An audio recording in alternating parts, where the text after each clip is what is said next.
અત્યારે વિરોધ પ્રદર્શન કર્યું, ક્યાં ગામ પાસે કર્યો, કઈ રીતે તમે વિરોધ પ્રદર્શન કર્યું હતું, આ કરવાનું કારણ શું? હળવદ તાલુકાનું મયુરનગર ગામ અમારું ગામ છે અને છેલ્લા 10 વર્ષથી અમે વારંવાર તંત્રને અને જે રાજકીય આગેવાનો છે ધારાસભ્ય સહિતને આવેદનો તથા મૌખિક લેખિત રજૂઆતો પણ કરેલ છે. અને વચમાં હમણાં આવ્યું હતું કે ભાઈ મયુરનગરનો પુલ મંજૂર કરવામાં આવ્યો છે, 13 કરોડ ગ્રાન્ટ ફાળવી દીધી.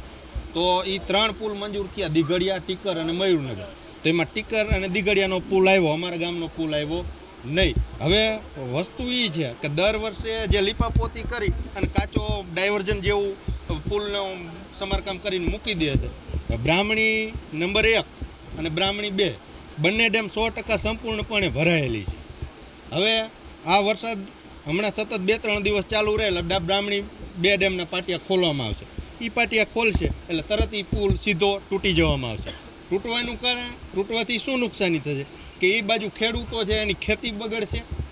3 ગામના વિદ્યાર્થીઓ ચાડદરા, રાયસંગપુર અને નવા રાયસંગપુર, એ બંને મયુરનગરમાં સેકન્ડરી સ્કૂલ અને હાયર સેકન્ડરી સ્કૂલ બંને સ્કૂલો છે અને એ વિદ્યાર્થીઓનું ભણતર બગડશે. આમ 20-25 કિલોમીટર ફરી અને વાલીઓને મૂકવા આવવું પડશે. એટલે ખાસ તો એક શિક્ષણમાં વિદ્યાર્થીઓને માઠી અસર થાય છે, એના લીધે અને ગામ લોકોને અગવડતા પડે છે. એટલે આ પુલ જલ્દીથી જલ્દી આ ભાજપ સરકાર સાંભળી અને બનાવી દે એટલી અમારી ગામ લોકો વતી નમ્ર વિનંતી. હિતેશ મકવાણા, આગેવાન, મયુરનગર. આજરોજ અહીંયા હળવદ મુકામે હળવદના મેઇન રોડથી મયુરનગર તરફ જતા રસ્તા ઉપર એક આમ આદમી પાર્ટી અને ગ્રામજનો દ્વારા દેખાવ કરવામાં આવી રહેલો હતો. પોલીસને જાણ થતાં તાત્કાલિક પોલીસ પહોંચી ગઈ.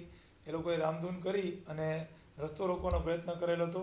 પોલીસે તાત્કાલિક ત્યાં રસ્તા ઉપરથી દૂર કરી રસ્તો ચાલુ કરાવેલ છે અને એમની માંગણી અંગે આવેદનપત્ર આપવાની સમજ કરી અને તમામને ત્યાંથી લઈ અને અમુક માણસોને અહીંયા 7 થી 10 માણસોને ડિટેન કરવામાં આવેલ છે, જેમણે રસ્તો રોકવાનો પ્રયત્ન કરેલો હતો.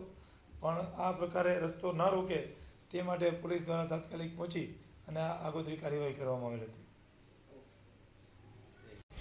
મોરબી જિલ્લાના હળવદ તાલુકાના મયુરનગર રાયસંગપર રસ્તા પર મયુરનગર ગામ પાસે આવેલ હયાત કોજવેની જગ્યાએ નવો બ્રિજ બનાવવાની કામગીરી સરકારશ્રી દ્વારા મંજૂર થયેલ છે.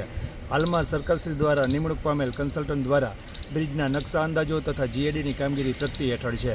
બ્રિજ બનાવવાની કામગીરી ટેન્ડરિંગની પ્રક્રિયા પૂર્ણ થયા બાદ આશરે દિવાળી પછી શરૂ થાય તેવા પ્રયત્નો અત્રેથી હાથ ધરવામાં આવેલ છે.